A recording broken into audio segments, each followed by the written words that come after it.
After more than 5 years, the Liberal government in Ottawa has come up with plans to confiscate guns in what they are calling a voluntary buyback program. So to talk about this and a whole lot more is political reporter and Toronto Sun columnist Brian Lilley. Once again, so great to have you on with us, Brian. Thanks for having me. Okay, so Brian, this is such an on and off matter. How will this work this time? Well, despite the government calling it voluntary, on the tech briefing for journalists, the bureaucrats made it very clear this is not voluntary. You will either hand over your gun to the government, you will have it destroyed on your own dime, or you will face criminal charges. You will be in violation of the law. There's no voluntary aspect of like, yeah, I just don't feel like participating. You have to participate in one of the ways or face up to 10 years in jail. But, remember, Jeanette, these are guns that were banned back on May 1st, 2020, about 2 weeks after the Nova Scotia mass casualty. And we call it a mass casualty rather than just shooting because people died in other ways. And the government used that event to try and say, well, this is proof that we need more gun control. And we perhaps do at the border, but we don't need to take guns away from legal licensed gun owners because Gabriel Vortman, who was the perpetrator in that, he smuggled his guns in from the United States. He had illegal guns. They had been reported to the RCMP, by the way, multiple times, and the Mounties did nothing about it. The government knew at the time that these were illegal guns. But this being the beginning of the COVID-19 pandemic, we're still in lockdown mode for the most part. They just used it as an emotionally charged moment to say, you know what, let's seize guns. They initially banned 1,500 different models of firearms and then expanded it to 2,500. They will tell you that these are weapons of war, that these are assault style firearms or military style firearms. No military worth their salt is going into battle with these guns. The guns include an awful lot of sport shooting guns like the AR-15, which has no history uh, of being used in crime in Canada. I think there's two examples that I've been able to find ever. Maybe not It yet, also right? it also includes a lot of hunting guns that Yeah. are on the list, and the government's trying to tell you that these are weapons of war. They're not. So they've got this program. They're going to start with a pilot program in Cape Breton over the next 6 weeks.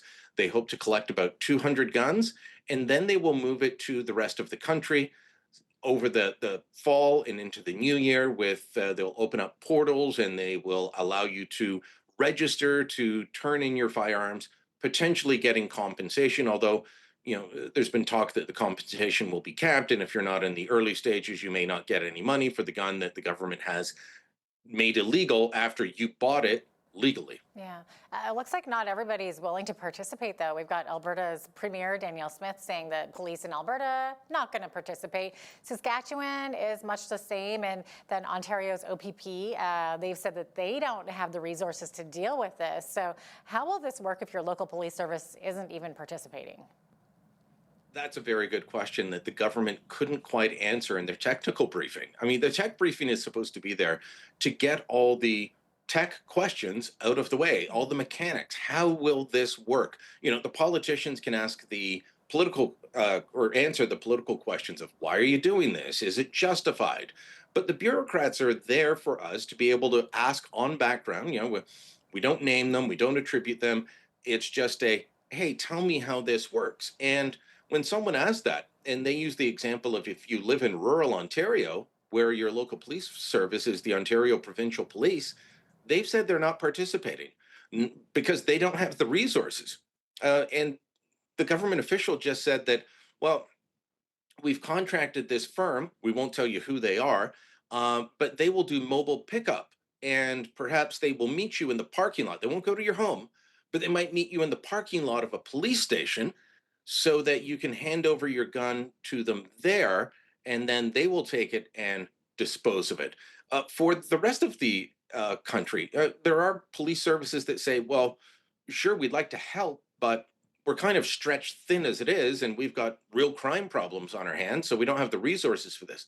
The federal government is going to pay local municipal police forces to have retired officers come back in and work these shifts, to have Off-duty officers work this, special constables, reservists. They're going to be paying people to go in and do this. It's still going to take up resources. We have real crime problems on our hands, and the government's talking about spending three-quarters of $1 billion to $1 billion on this, and it makes zero sense at this time. But politically, it's something as Minister Gary Andesangri said in the leaked audio. Well, this is really popular in Quebec, and they voted for us. Right. Well, speaking of that guy, Public Safety Minister Gary Sangre, he was recorded earlier this week saying that he doesn't even believe in the program. So how can he implement it if he doesn't even believe it? And more importantly, I guess, how can he stay in his job? So this was a recording that was released. So Minister Andesangri owns a bunch of rental properties in the Toronto area, and he has a longtime tenant who is a gun owner. And um, Gary dropped by to do some kind of inspection on the home and got into a conversation. And my understanding is I only heard the 20 minutes where they're talking about guns, but they were talking about something else at first. And then at one point, Andis Angry just says to his tenant, who's only identified as Sean, oh, by the way, we're going to announce the gun buyback program on Tuesday. It's going to start. I know you won't like that. And they get into this long conversation where Andis Angry admits that this doesn't make sense. He says to him, don't ask me to explain the logic of this, okay? He says at one point that this was popular in Quebec. He implies that it won't really be enforced, so you don't need to hand your guns in. I don't know how Andis Angry stays in his job, but he's out there today defending this. He was defending this in the House of Commons, says he still stands by it. Perhaps if Mark Carney wasn't uh, busy trampling all over decades of Canadian foreign policy in New York, he might have the time to deal with this and say, you know what? You can't even talk about our own policies correctly. You can't even deliver on what we told you to do. You've had to recuse yourself from terrorism cases. It turns out your phone number was found in an RCMP raid, in a terrorism raid. You got to go. I mean, for many reasons, this guy has to go. Oh, gosh, so interesting. Okay, Brian, a new poll from the Angus Reid Institute shows the Conservatives leading the Liberals and Mark Carney getting poorer marks on many fronts. So is the Carney honeymoon over? What do you think? I think we're seeing the beginning of the end of the Mark Carney honeymoon. The Angus Reid Institute, major polling firm in this country, been around for years and years. They've got the popular vote at 41% for the Conservatives, 38% for the Liberals.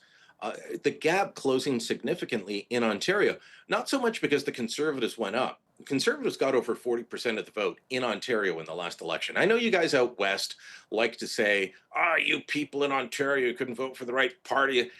They got over 40% in Ontario. Ask Doug Ford. That gets you a massive majority, except the NDP vote collapsed in Ontario to below 5%. Well, now the NDP vote is back up at 10%, and the Liberals are only ahead of the Conservatives in Ontario by about 2. West of the Ontario-Manitoba border, the Conservatives have a strong lead. In Atlantic Canada and in Quebec, the Liberals still have a strong lead. So that's the viewpoint there. But on issues, this is where it gets interesting. Mark Carney was given good grades for things like, excuse me, promising to increase spending on the military. He was given good grades for trying to expand trade beyond the United States. But on issues like dealing with Donald Trump, he's getting a failing grade on the issue of housing affordability. More than 50% of Canadians give him poor marks on the issue of dealing with immigration. Again, poor marks. He is, not delivering in the way that people expect to see. And even on the issue of the major projects office and the 5 projects that he has put forward there, a strong majority in this country want him to be focused on oil and gas. That is strong among the Conservatives. The NDP voters don't like it, and the Liberals are split. But across the country, it's 57% say, yeah, focus on oil and gas. And by the way, we're kind of lukewarm to the 5 projects that you've approved. We need a pipeline. Mm-hmm. I like the voice that you gave to the Westerners there, Brian. Do we all sound like that? No, that's my voice for people who are complaining to me about, Right. me. Okay, moving along here. Speaking of Carney, so Carney made it official this week and announced that Canada was recognizing a Palestinian state. So he says this is not rewarding Hamas for terrorism. You say it is. Why do you say that, Brian? Because Hamas themselves have said that these countries that are recognizing a Palestinian state, that is a fruit of October 7th. That is what October 7th got them. The terrorist attack got them the recognition. And if you want to say, well, Lily, you're a partisan, Lily, you're conservative, your voice doesn't count on this, Erwin Kotler is a man I've known and covered for a long time. I met him when he was Paul Martin's justice minister, longtime Liberal MP out of Montreal, was in the Martin cabinet. I believe he was in the Chrétien cabinet before that. Only retired as an MP a few years ago. He is a smart and accomplished man, respected on all sides. I've met very few people who don't have respect for Erwin Kotler. He wrote a piece with a law professor out of the United States and a former State Department official, and they said announcing a Palestinian state under these conditions is a reward for terrorism. The hostages have not been released. Hamas is still fighting. Hamas is still stealing aid from the people of Gaza. They continue to embed themselves inside a civilian population. And all of the pressure from Canada and the United Kingdom and France and Australia and these other countries that decided they were going to do this, all of the pressure is put on Israel to stop this. Hamas was at the negotiating table. There was movement towards a ceasefire. The Americans were doing shuttle diplomacy, trying to get a ceasefire. And then Canada and all these other countries said, hey, guess what? We're going to announce support for a Palestinian state. We'll do it at the United Nations at the end of September. Hamas walked away from the ceasefire negotiations at that point because they knew they'd won. They didn't need to do any more. Just keep fighting and they'll get what they want.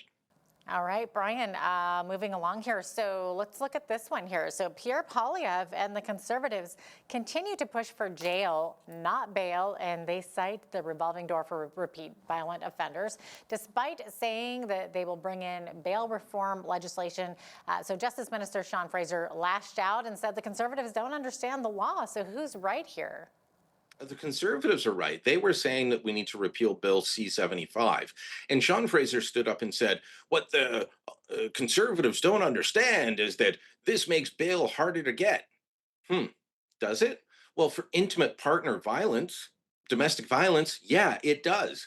But for everything else, it made it the de facto position. It calls for the principle of restraint for judges and justices of the peace, and it instructs every judge and justice of the peace across the country that they are to release people as quickly as possible under the least onerous conditions. That is the law. It's not up to provincial governments at that point or up to individual judges or JPs. The law has instructed them. So that is the reality. If Sean Fraser wants to claim that the Conservatives are light on domestic violence, well, that's clutching at straws, to be quite honest. This whole system that the Liberals brought in 2019 has made a disaster out of the bail system. Now, there's more that needs to be done. We need to build more jails. That's at the provincial level. We need to build more jails so that jails aren't overcrowded and judges aren't letting people out because they feel bad for them. We need to speed up trials so that people get a trial in 3 months and not 3 years. But the bail system as it stands now is a get out of jail free card, and that has to be fixed. Minister Fraser is not much of a lawyer. He has less experience with criminal law than the average court reporter. He's from Nova Scotia, but he did spend some time lawyering up in Calgary, and it was all environmental law or intellectual property law. He has zero experience with the criminal code, and that should be frightening. Whether it's been a Liberal government or a Conservative government, you've tended to have defense lawyers or Crown prosecutors as the Attorney General and Justice Minister. Sean Fraser is an errand boy in this position. All right, political reporter and Toronto Sun columnist Brian Lilley, thanks so much for your time today. I appreciate having you on. Thank you.